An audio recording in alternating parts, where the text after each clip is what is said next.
a lot of people outside. It's very exciting.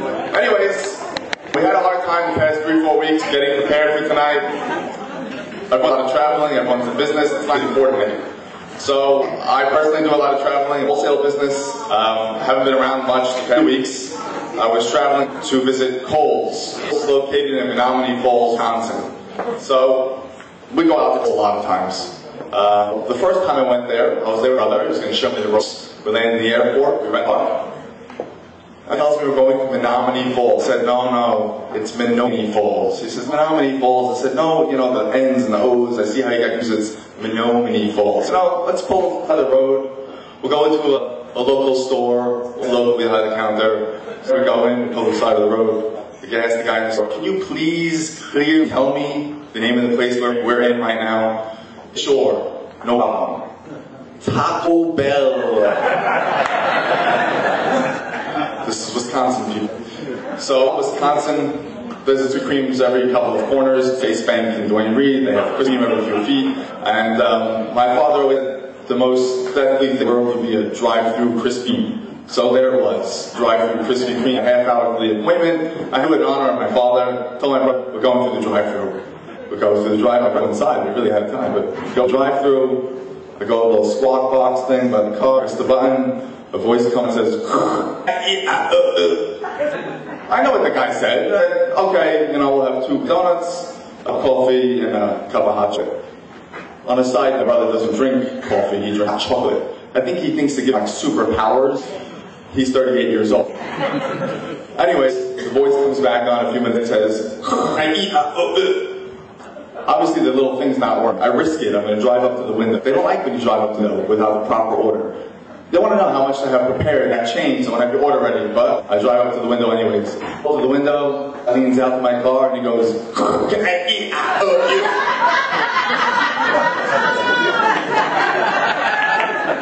So, it's nice to be back in this country. Spend a lot with the pilots. I don't know what it really takes to get a pilot's license days. The guy licensed to fly a jumbo jet can't make an announcement. Ladies and gentlemen, this is your captain speaking. I want to inform you that,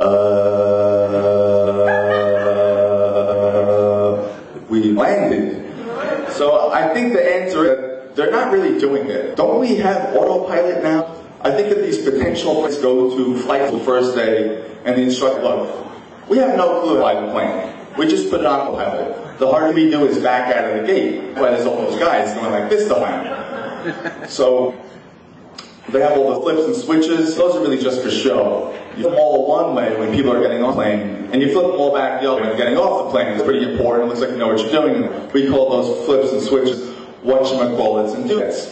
So now, while you're flying, that's why the cop door is always closed. It's because they're afraid of terrorists, because they're doing nothing in there. They feet up on the dash, little cocktail in the hand, like, wow, we're pretty up right now. That's why the turbulence. They don't tell you for like 10 minutes until the turbulence is over. He gets on the thing and he goes, we hit some turbulence, but it's over now. Oh, really? They just wanted to make it a more fun ride the whole time. What was happening during those minutes was, hey, Tom, where do you think that blinking red light over there? I don't know. I watch them record or do. We're screwed. All the while, we're in the back. I don't know who planned this whole snack drink routine that they do back there, the stewards. They hand out the salt peanuts and the salt pretzels. They wait like 2.5 hours to give you that. By the time the waitress looks back, shriveling from the dehydration of the salt, you look like Lord, just in a pile of chair, just waiting for her to come back. She finally comes one at a time with the card. She gets to you, it's your turn. She won't give you the can. She won't give you the whole can. She's just going to give you that little tiny cup.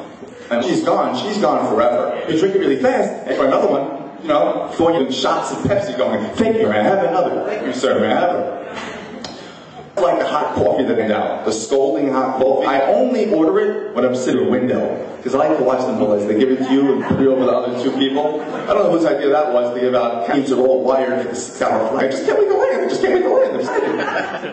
You drank all this Pepsi, you drank this coffee. You probably have to go to the test. The guy next to you, you know, excuse me, I gotta go. And he shoots you that look every time. Didn't you hold it? No, I can't hold it. I drank coffee. I gotta go. You go to the test, you go back and forth, and when you get back to the same night, getting back to your aisle, shoots me another look like, I'm like, what? You didn't know I mentioned to come back to my seat? I might actually come and sit back down? Anyway, so I was traveling recently with a friend in Myrtle Beach. Interesting town. The SY communities spent time there, a lot of business there. So it's interesting the history.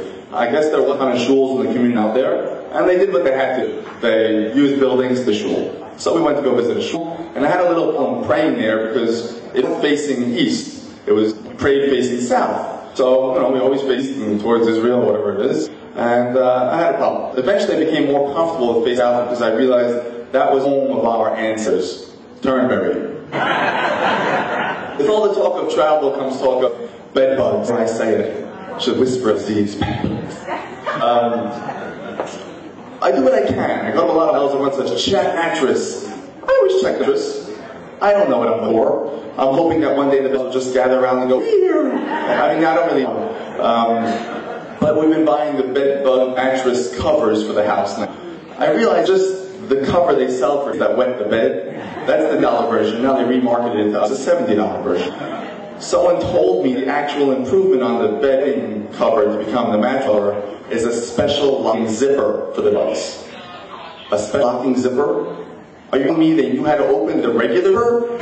Larry, get like 40-year friends here. If we just push this metal thing a little further, I think we can get out. Let's get it started. Anyways, about 10 years ago, before there was talk of bed bugs, I lived in for the year. I went to school there, mom and dad. I prayed in London, I prayed in schools in France, I went to Amsterdam, to Prague, and it was great. Okay, so I was visiting some friends in Paris, and went to the shul. It was actually amazing. They prayed the same sort of tunes that we prayed. But they had different customs sitting in the standing. So I looked at the guy next to me. If he bowed, I bowed. He stood up, I stood up. When he sat, I sat down. Actually, later on in the prayers, so I stood up. I started laughing and giggling and pointing. Later on, I found there was a baby naming taking place. The rabbi had said, but the father of the baby is rise.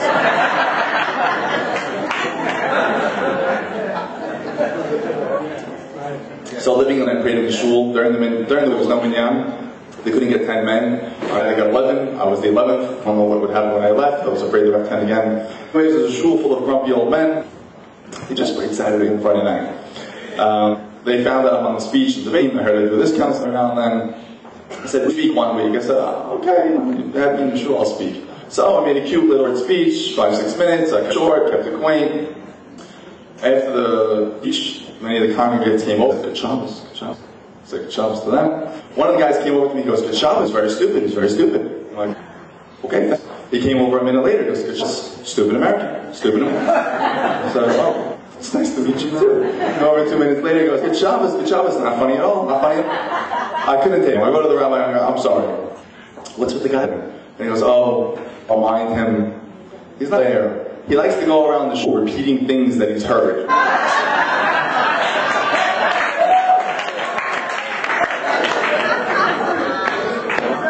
When I was visiting I wanted to call home. I picked up the phone, the voice on the phone said, please, I said 8 tokens. I said, gosh, I only have 7. He said, all right, I'll pick 7.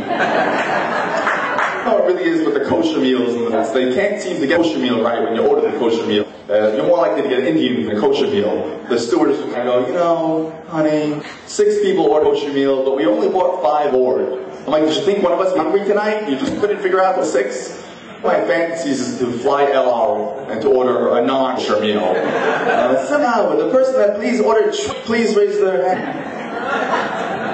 I did order a kosher meal when I was flying on Lufthansa Airlines, Paris.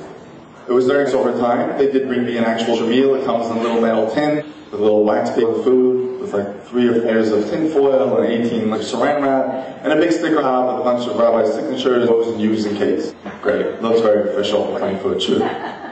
So I take off the sticker with the rabbi's signatures and O's and using to hack away at the 16 or 18 layers of saran wrap. About 8 paper cuts opening all the foil. You want to wish you had a pocket knife with you. You pull away the wax paper, and there it was, Passover meal.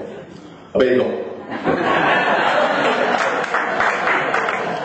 Recently I took my wife to Mexico on vacation. We flew Mexican Airlines. I'll tell you, I'll never fly Mexican airline again. Because the entire time, nauseating people kept over to me. The reason was because before we got off, the flight attendant announced, if you are sick, Take us like the sea pocket in front of Jew. Thank you very much, everybody.